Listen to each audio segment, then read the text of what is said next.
Hi, peeps. You're listening to She's My Cherry Pie, the baking podcast from the Cherry Bombe Podcast Network. I'm your host, Jessie Sheehan. I'm a baker, recipe developer, and author of 4 baking books, including Salty, Cheesy, Herby, Crispy, Snackable Bakes. On each episode, I hang out with the sweetest bakers around and take a deep dive into their signature bakes. I am so excited to have Lisa Donovan on the show today. Lisa is an award-winning writer, pastry chef, and food columnist for the New York Times Magazine. She's the former pastry chef behind Cafe Margot, City House, and Husk in Nashville, places where she redefined what it means to be a Southern baker. Her memoir, Our Lady of Perpetual Hunger, is a deeply personal and powerful account of her culinary journey, how she reclaimed her own story and the narrative of women who came before her. I just finished it and adored it. If you have not read it, please do so stat. Lisa and I talk about her childhood abroad, spent on military bases with her family, about the food she ate there and back home in the South over summers.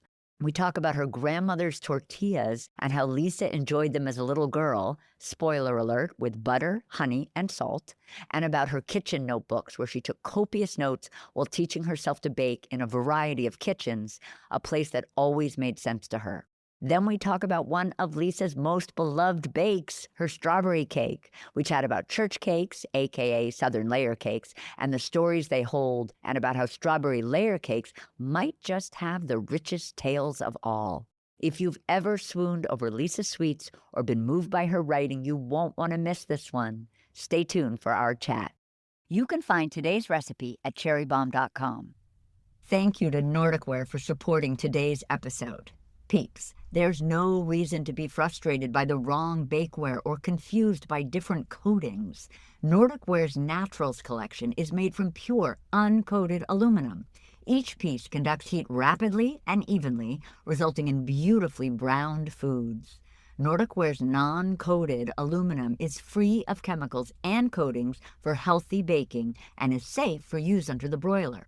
With reinforced rims and heavy-duty construction, Nordicware pans resist warping and stand up to years of everyday use.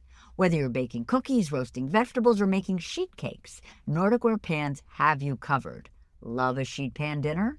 Need a specific sheet size? Eighth sheet, quarter sheet, half sheet? Look no further than Nordicware.com. Bonus? For more than 75 years, Nordicware has been family-owned and proudly made in America.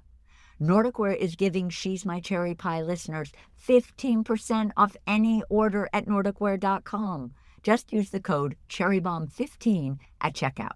That's CherryBomb15. Peeps, did you hear the news? Cherry Bomb's Jubilee Conference is headed to Los Angeles this fall, and tickets are now on sale. It's taking place Sunday, September 28th at Hudson Loft in downtown LA. It'll be a full day of inspiring conversations, delicious food and drink, and incredible community.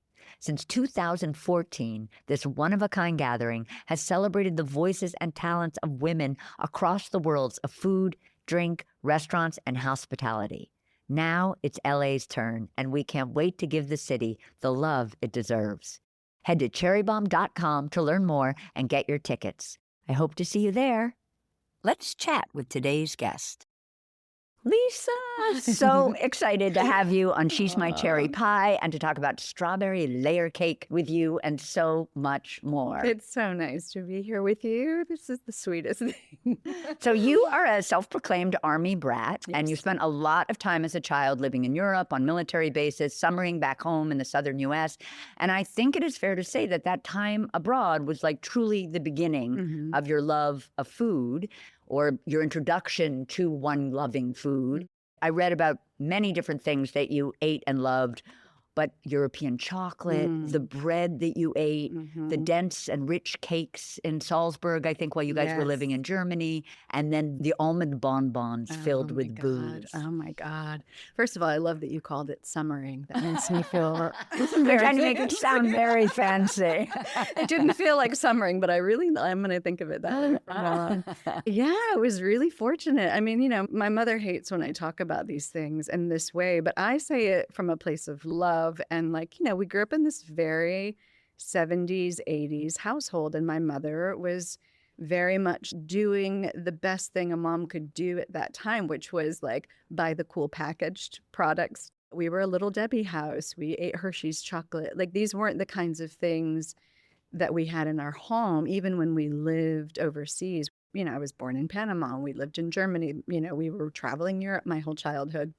So when I started to wander off of the army bases, in Bamberg in particular, because I was pre-teening in Bamberg and I was starting to wander and take the bus to the Schwimmbad and like hang out with the Germans and make friends with Europeans. And then I would just eat with them.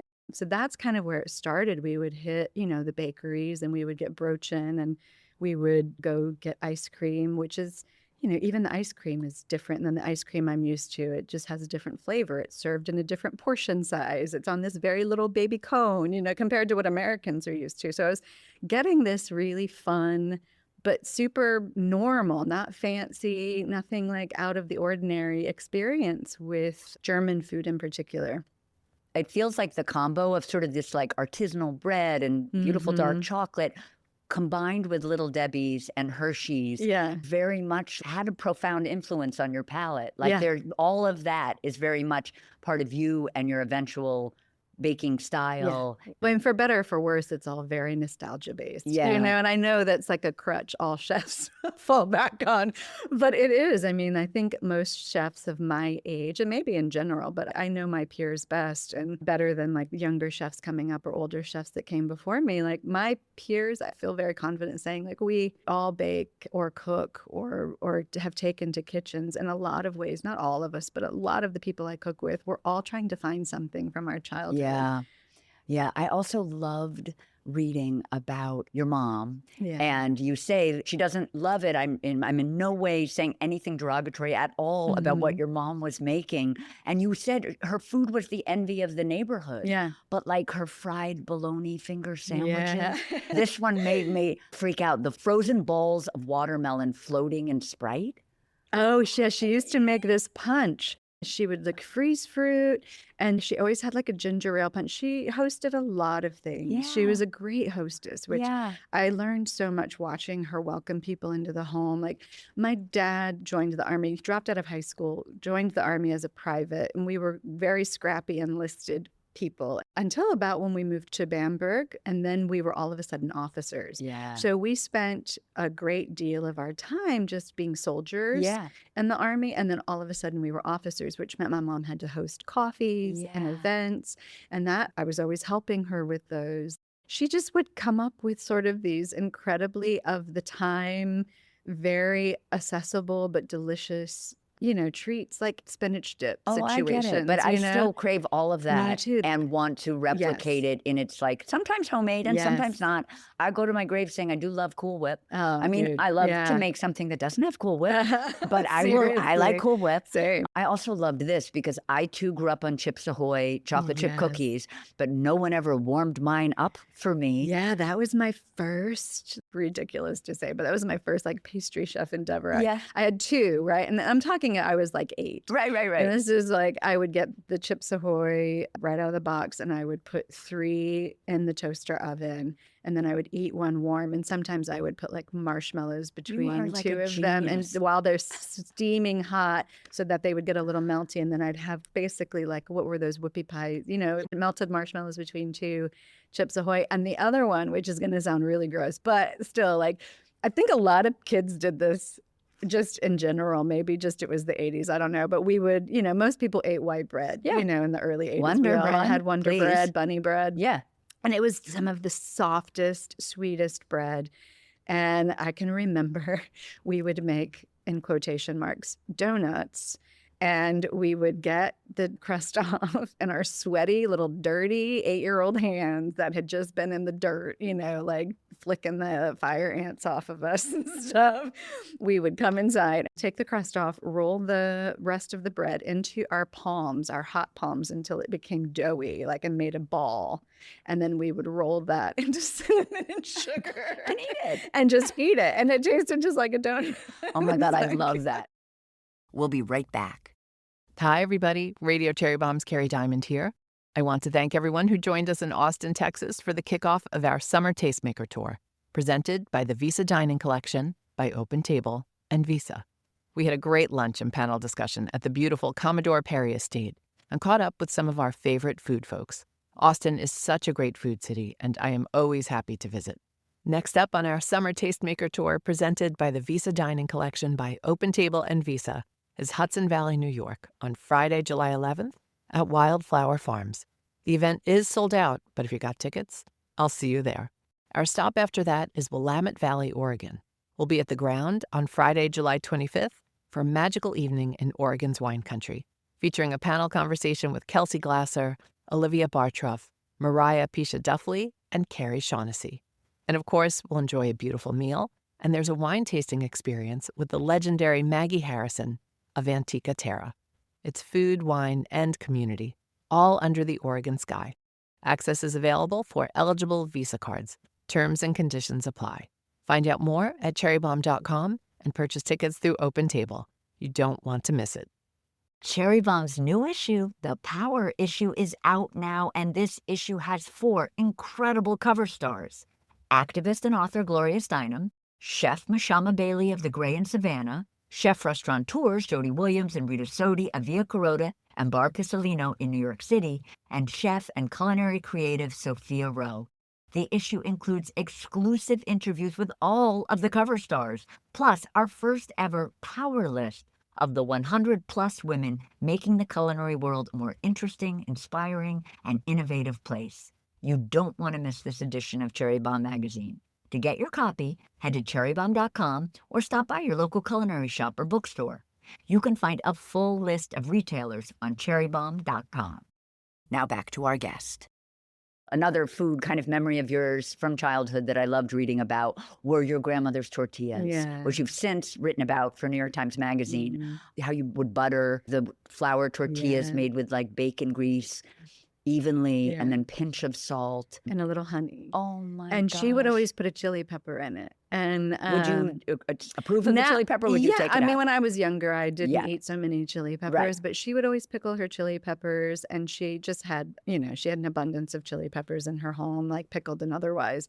Sometimes she would put fresh and sometimes she would put pickled, but it was always those first couple of tortillas where you're working out the heat, and she would just take it off of the comal and she would like butter it and she would salt it and she would drizzle some honey and she'd roll it like in her palm. Yeah. And I would send it to you. I would be standing there next to her. Oh And my I mean, gosh.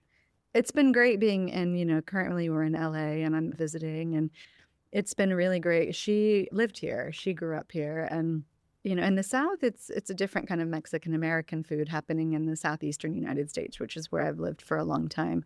But being out in LA, it has been really fun and satisfying to go to restaurants and find her food, because she was such a California Mexican-American. And I don't think I really put 2 and 2 together so much until I got here, that the food she was always giving me was this food. Yeah. This is a very specific kind of Mexican-American food. Yeah. I loved this line from the book about kitchens and your relationship with them, and how even before you were baking or cooking, kitchens always made sense to you. Yeah. And I loved that idea.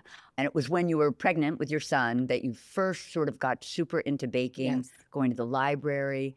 I loved this, searching for words like old world pastry, bread. Yeah. And kind of you discovered the books of someone you've described as your first mentor, Bernard Clayton Jr. Yeah, that was one of the first series of baking books I found. And, it's funny, as I got later in my career, I was like, I need to find him. And I was starting to find places to write about food.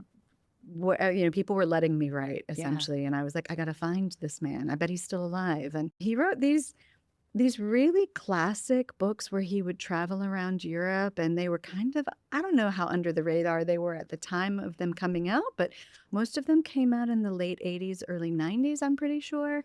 He basically was traveling around France and different parts of Europe, studying and having oral histories with these artisan bakers, specifically bread bakers. And one of the things that was really hard for me, we moved back to the United States when I was, probably about 15. We moved to North Georgia. And even though I'm obviously American and I spent a couple of times, like I was summering sometimes in the United States. Like, my family, we would visit my grandparents in Live Oak, Florida. And we definitely had a foothold in the southeastern United States. But I had gotten so used to these experiences in Germany in particular with Brochen and just having like really beautiful bread, not even complicated French bread, just, dinner rolls and soft, quick breads even. And I got to North Georgia. We moved to a place called Dahlonega when I was 15.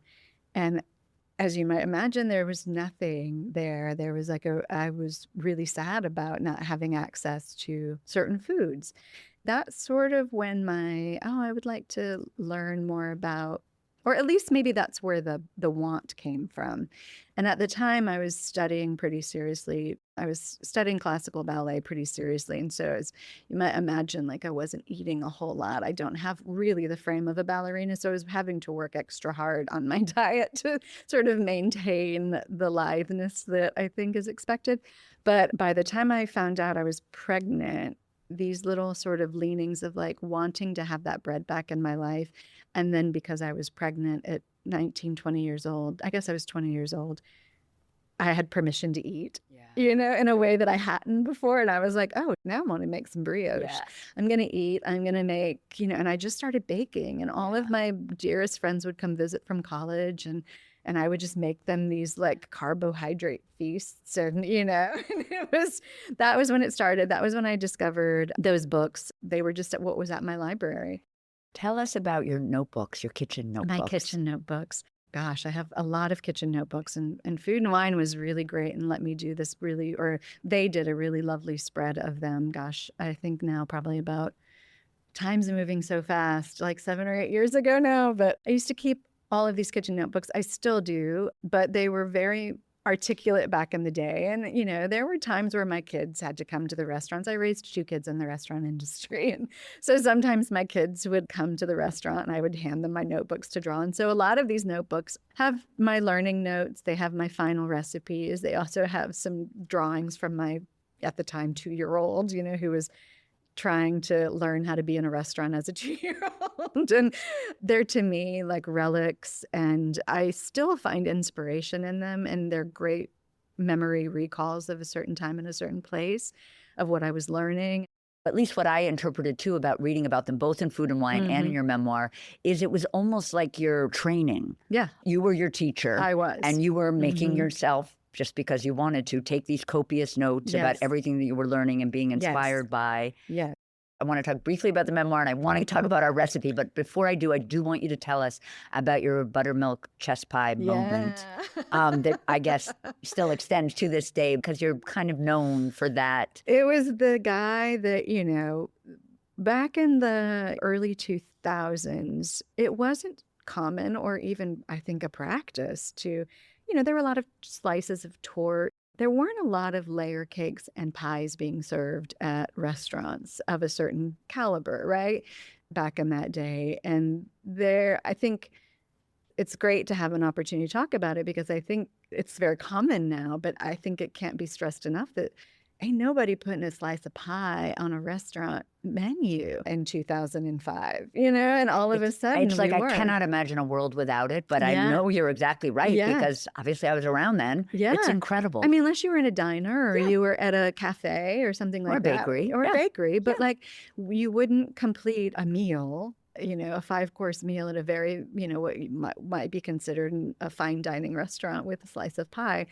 And I started working with Sean Brock, and I was like, if you want me to do this job, here's what I see. Like, if we're going to talk about Appalachia and we're going to talk about this food, we have to put pie on the menu, and we have to serve layer cakes, and we have to really dig into sort of the history of like these very archetypical recipes. And he was game, and the buttermilk pie felt to me like the one I was the most excited about. There's different kinds of, chess pies. There's vinegar pie and all these sugar pies. They're such beautiful sort of like odes to Americana, I think. In general, they're just so special and they're so American, and I think they are so classic. at the time felt very underappreciated. And I fell in love with the buttermilk pie, mostly because in Tennessee, I was getting killer buttermilk from a place called Cruz's Dairy out in Knoxville. And I wanted something that would showcase this beautiful ingredient. And even though it can be said, like buttermilk pie, chess pies, they're sugar pies. Like they got sugar in them. They got sugar, they got butter, they got eggs. Like that's the gist of them. We live in a culture where people are appalled at how much sugar is in desserts. And I'm like, I get it, but also like, it's a pie. And it's dessert. Have a sliver. Like just have a sliver. And so my goal became with that pie, like how do I allow this to be as buttermilky as it can be?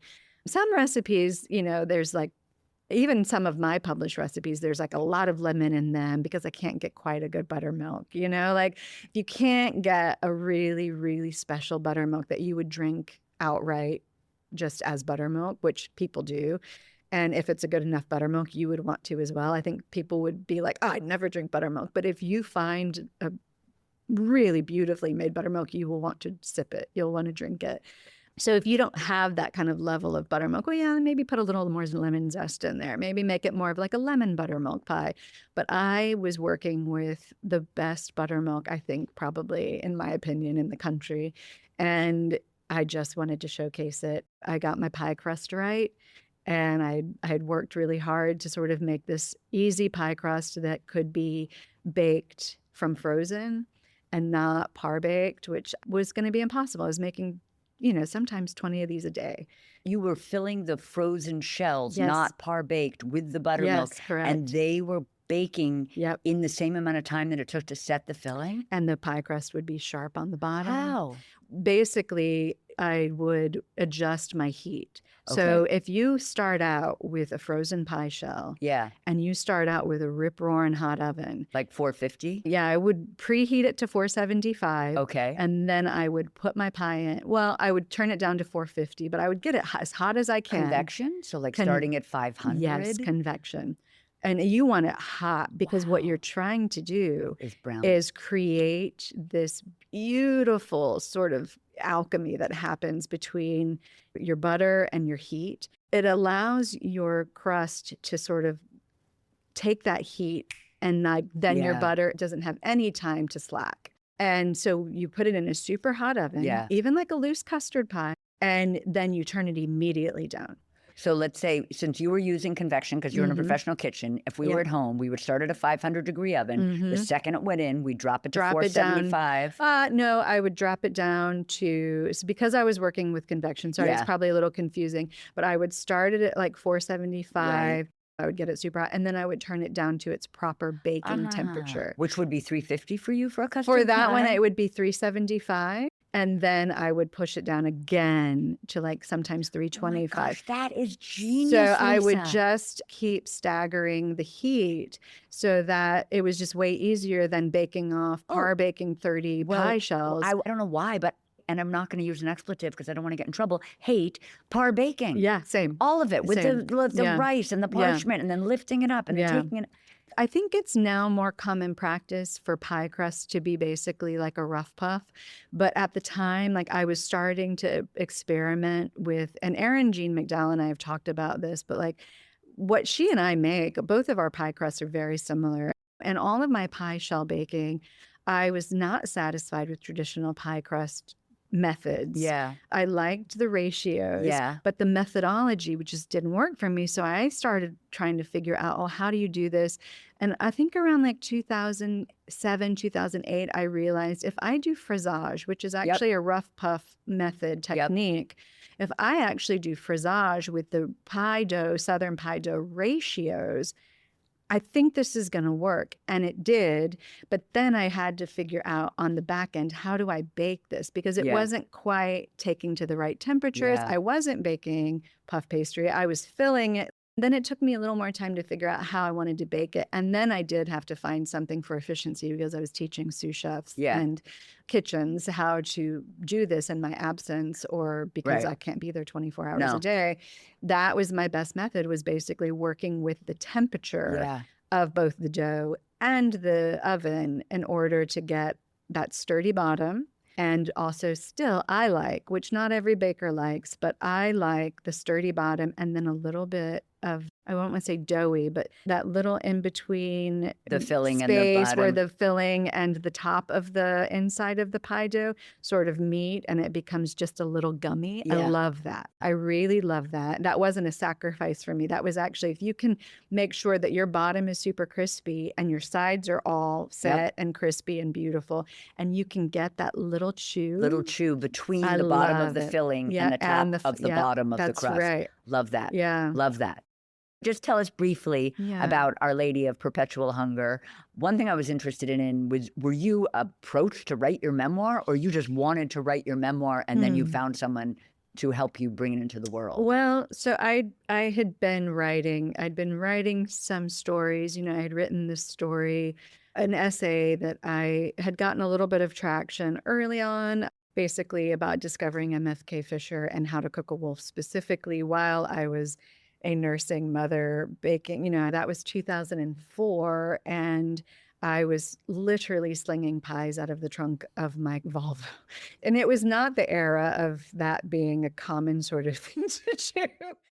I wrote this story basically about having the worst night at this, you know, what was essentially just like a college bar, serving Red Bull and vodkas to rich college kids. And I would have to go to the bathroom every 45 minutes to pump my breasts.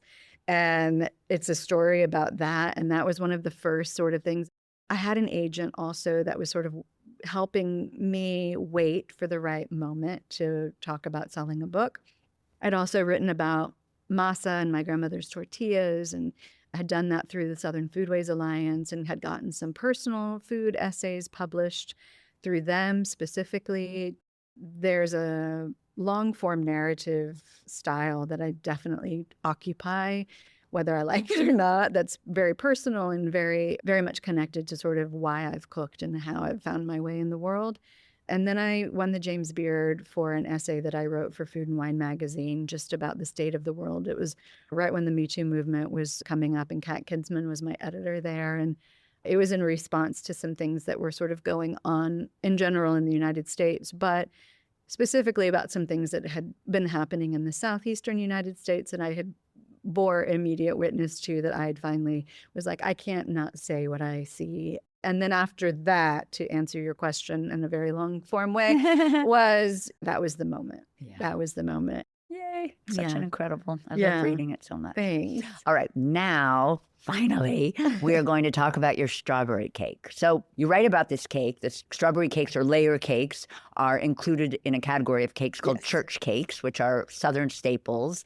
And I'm going to ask you to explain that to us. But I love that you talk about how they're Southern staples because there are stories and meaning in layer cakes. Yeah. And you say, I love this, that strawberry cake may contain the richest tales. Tell us about a church cake and the role that strawberry cakes play in the canon of church cakes. Yeah, so it's so funny how language works, because I literally in 2008, 9, 10, 10, 11, I don't even know dates anymore, but I was standing in the Huss kitchen and I said, just call it a church cake. And I thought I was coining, I just thought I was taking a little risk calling something a church cake, because I had seen them at church gatherings, and it was a sort of fun thing that I thought I was like, and then I realized like Cheryl Day's mother called them church cakes too. Again, I'm so fascinated by the way that language moves around the world. And that was one of them. And it's because they're often, even if it's not like a church function, they are so at the center, especially for Southerners, of our gatherings. And even if you just have a store-bought one, like a church cake, a layer cake is a symbol of something that a pie just isn't, that a plate of cookies just isn't. I think for me, and I think a lot of Southern bakers, it is almost sort of the ultimate act of generosity and love. It's the dozen roses instead of dahlias or whatever. Like, it's saying something very specific that is very tethered to love, not just appreciation. It is care, it is love, it is generosity, and of a very specific kind. So the first thing we're going to do with this recipe is we're going to make some roasted strawberry jam. Yes, So we're going to place strawberries. Are we cutting them? I like to have them. Yeah, if they're really little, I don't. Okay. I just throw them in, and I think it's perfect. And I roast my strawberries roasting fruit, I think, is one of the nicest ways to cook it down. Mm-hmm. High temperature, very low sugar added, just a little bit of acid, any kind of citrus, honestly, that you want to squeeze on there just to give it a little bit of a boost, and a pinch of salt. And if you kind of wait until your strawberries are nearly rotten. That's a terrible way of putting it. But like, you just want them to be very close to their end days. They got so soft and so sweet, and their sugar had just sort of finally gotten to its fullest maximum capacity, I think, And so when you do that, you want to get it where they had just a little pressure to them still, where they're not soft and weird, but just high roast them. You don't even really have to put a lot of sugar in them. And when they're high enough season, it's my favorite way of preserving fruit is just hot roasting it. And if you put it in a pan that has the ability to caramelize, even better. On the edges, even better. Just stir it a lot, because then you can get some really nice, beautiful bits. So we're going to take the cut strawberries, maybe cut them in half. If they're little, we won't. We'll add a pinch of kosher salt, squeeze of lemon juice. I'm so anal. When you say squeeze of lemon juice, are you imagining a whole lemon? Or are you imagining a half lemon? Depends on the volume. So like, let's say we have a pound of strawberries cut in half. I would do probably a quarter squeeze of a regular sized lemon. We'll add a little bit of granulated sugar. You say you like the caramelization. Are we doing this on a sheet pan? Do you like this? Something with some sides would be good. That way you don't have to worry about when you stir it, it leaks or anything. Something with some sides. I love if you have a large enough cast iron. That's always nice. I'm just Southern. I cook everything in cast iron. But if not, just a regular old pan. Any kind of pan that you've got. So we'll put it in the oven at around 450 degrees. We'll stir it every 10 minutes for about 30 minutes and let it cool. We're going to make the cake. We're going to heat our oven to 350. We're going to grease the bottom and sides of 3 9-inch cake pans. We can either spray it with baking spray, like that has the flour in it, or we can butter and flour the pans. What are you using? Like, if you're at home, would you use baking spray, or would you? I like Baker's Joy. I like a baker's spray. This week, whenever I retested this one, I used butter and flour because I'm staying temporarily somewhere, and I didn't want to buy a bunch of extra ingredients. But the butter and the flour worked just fine. Then we're going to line the bottoms of the pans with the parchment, and we'll grease the top of that parchment. Then in a medium bowl. Do you like a glass bowl at home? Do you like a metal bowl at home? What are your mixing bowls? I love metal bowls. Just because I'm true. Like, you're I'm a restaurant You're a restaurant person. Yeah. So in our metal medium bowl, we're going to combine our cake flour. Couple of questions. Are you sifting it? Then I assume we're adding the cake flour is here instead of all-purpose for tenderness? Yes, it's true. I'm not a big sifter, if I'm being really honest, but I always sift cake flour. I find it a bit clumpier than traditional, like all-purpose flour. So I typically, especially for layer cakes, like cake flour to me requires a little bit of sifting. And is there a brand that you're? I like the King Arthur cake flour. And, I like the Swan's Down. Me too. I really love it. It's so soft. It reminds me of the old White Lily recipe. Yes.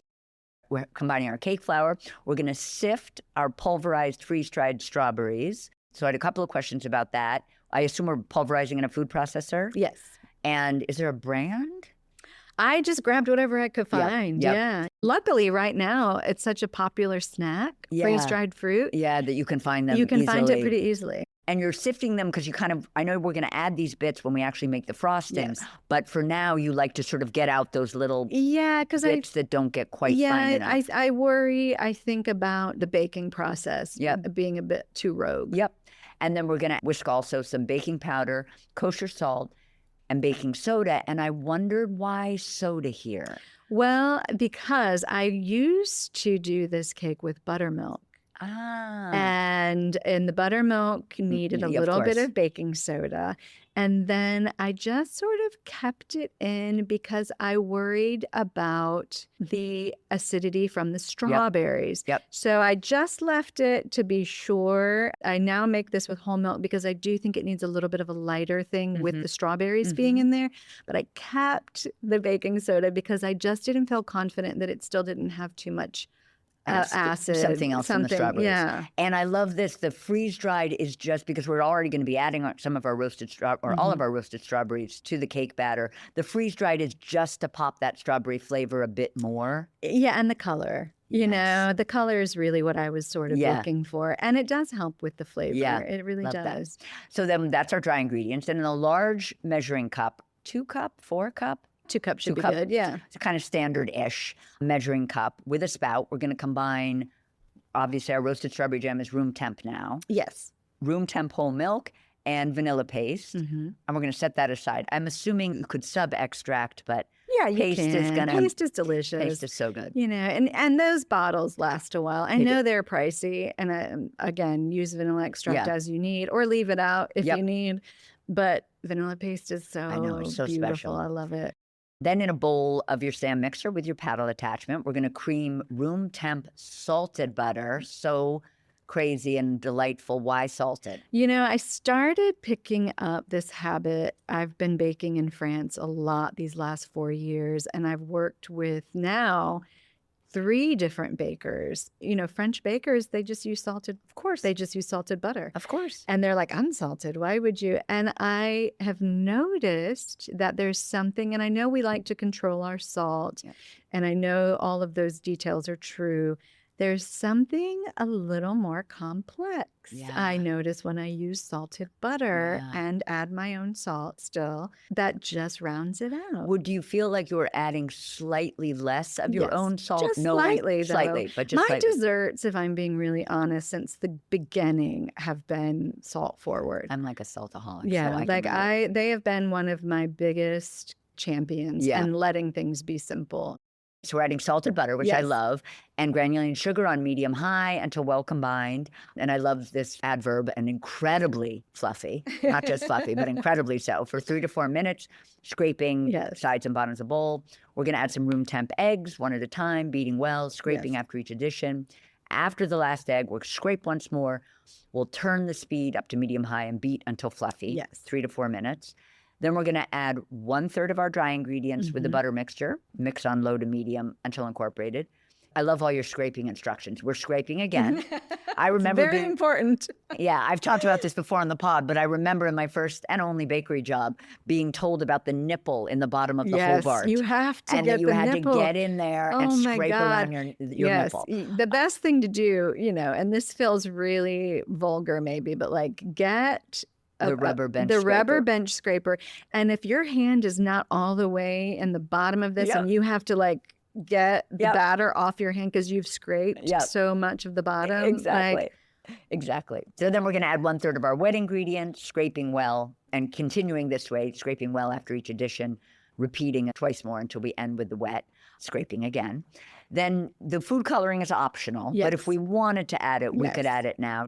We'll beat on medium high for 30 to 45 seconds. And again, I love when recipes are using language that you don't always expect in a recipe. So we're going to give it really giving it a good last spin. Yeah. Which I also love, like you're spinning around, I don't know, in your car, in your race car.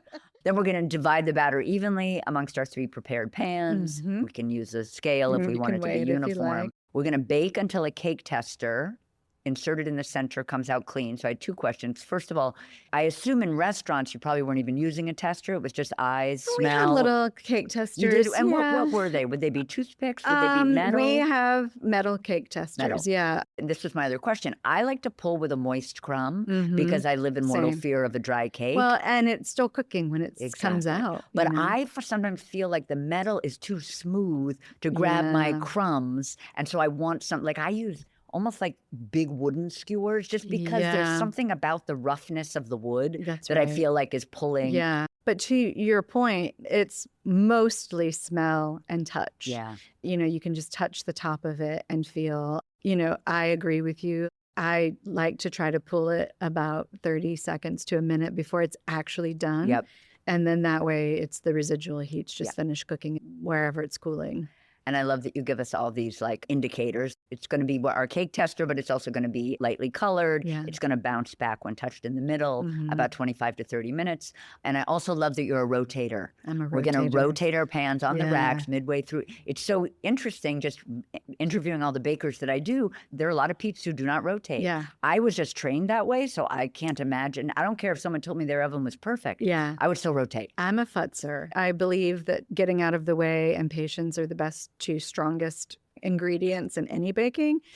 But I believe even in a convection oven, like I just don't trust it. I've cooked in some janky ovens. Yep. Some janky ovens that I'm telling you, like I trust no one. Yeah, exactly. I trust no one. No, I have to be involved. I feel the same way about an oven thermometer. I don't care if you tell me your oven's calibrated. I'm like, that's okay. I'm just going to test it. It's true. So then we're going to let the cakes cool in a wire rack until completely cooled, about 1 hour. And we'll make our frosting. So in a bowl of a stand mixer using our paddle still, we'll cream salted butter again. You say for the butter, it's softened, but still has a little bit of a chill. Yeah. Why is that important? Because it can get too loose? I find, and this is me being someone that has done most of my baking in the southeastern United States, it doesn't take long for it to get weird. Yeah. You know, so I have to protect my temperatures a little bit. So I find, especially if I'm trying to make a layer cake in New Orleans in August, if my butter's just a little cold, that when it goes into the mixer, I'm not in danger, and I can still keep the tooth of it where I want it. And we're going to add some room temp cream cheese. And I have to say, I love the idea of a strawberry cake with a cream cheese. There's something about cream cheese and strawberries. I was just like, yes. Yeah. So I love that. So we're going to add some room temp cream cheese. We're going to beat these together on medium-high speed until combined, slightly fluffy. Then we're going to gradually add our powdered sugar, 1 cup at a time, scraping the bowl as needed. This also blew my mind, besides the salted butter, switching to the whisk attachment. Yeah. Thought that was so interesting. Do you do that for all your frostings? Most of them, yeah. Talk to me about that. Except my chocolate ganache frosting, because I don't want to get too much air in there. I like a fluffy frosting. I do. So at this stage, so I'm just seeing what stage we're at. So once we put in all of our powdered sugar and combined it, you pull out that paddle, you switch in. I do. I do. Especially too, because I'm adding, in this case in particular, I'm adding the dehydrated strawberries. And I just really want them to get a good spin. So we're going to switch to the whisk. We're going to add our pulverized freeze-dried strawberries. This time they're unsifted because you love, I think you say you love the little flavor bites and seeds. Yeah, I do. And then we're going to add more vanilla paste. We'll taste. We'll add a pinch of salt to pick up flavor. And we add it until we get it just right. Whisk until fluffy, 2 to 3 minutes. Now we're going to assemble. This was interesting to me. So we're turning our cooled layers out onto a cutting board. So does this mean that you're letting the layers cool in the pans the entire time, or you? Honestly, it depends on what I've got. I'm not always somewhere where I have cooling racks. So I am happy to let them cool in the pans. You don't see a problem I'm with that. Not super worried about it. I do remove them from the oven space. I try to get them somewhere cooler. If I have everything is perfect in the world and I've got cooling racks, I'd turn them up. So then we're going to use a serrated knife to trim off the dome tops of the cakes. And these don't get terribly high. Okay. So there's maybe one of them, because I didn't measure the layers this week. One of them was just like, I basically just took the slightest little sliver off of the top just to keep it even. Little treat. Anyway, so not a bad thing. If the frosting is soft at this point, sitting around or just because we made it and it's soft, we're going to chill in the fridge or the freezer. And I loved that you mentioned the freezer. People don't take advantage enough of their freezer when they're baking. I mean, people use their fridge sometimes, but you can put so many things in your freezer if you don't want to wait too long. Yeah. Especially when you're building a cake. I think people forget that you can stop building the cake and let it chill for just a minute. You're not trying to get the cake cold. You're not trying to, you're just trying to let it sit for a minute so that frosting has a minute. And then your layer will be a little bit more, I am so impatient. So it's hard for me to do the things you're supposed to do, like crumb coat, which we're about to talk about.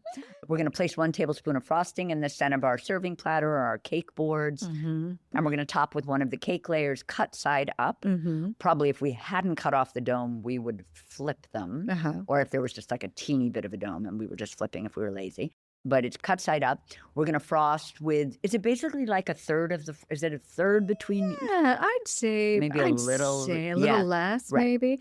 And also of note, you can also, if you've got leftover strawberry jam, you can put that on the layer and then the frosting. Like you can add a little bit more strawberry at these points if you'd like. I didn't have that, and I don't always have that, and it can get a little messy if my jam's not as tight as I want it to be, but it's yummy. It's not a bad thing. Then we're going to repeat with the second layer, cut side up, frosting it. Then we'll put on the last cake layer. We'll apply our crumb coat around the whole cake. Do you always do a crumb coat? I think I do. Yeah. I think I do because even if it's nice and neat and tidy, I like to have sort of one layer. I always put that into chill. Yeah, of course. Because then even if it didn't get crummy, what it allows me to do is put the final layer of frosting over a cold layer. Yep. And then it just Goes together is so easy. tight and Yep. clean Yep. and pretty. So we'll chill in the fridge for 5 minutes to set the crumb coat and then frost with the final layer. Yeah. Well, thank you so Thank you much so for chatting with me much. This was today, so Lisa. fun. And I just want to say that you are my cherry pie Oh. and my strawberry cake. Thanks so much. That's it for today's show. Thank you to Nordic Ware for supporting this episode. Don't forget to follow She's My Cherry Pie on Apple Podcasts, Spotify, or wherever you listen, and tell your pals about us. You can find today's recipe at cherrybomb.com. She's My Cherry Pie is a production of the Cherry Bombe Podcast Network. Our producers are Carrie Diamond, Catherine Baker, and Jenna Sadu. Thank you so much for listening to She's My Cherry Pie, and happy baking!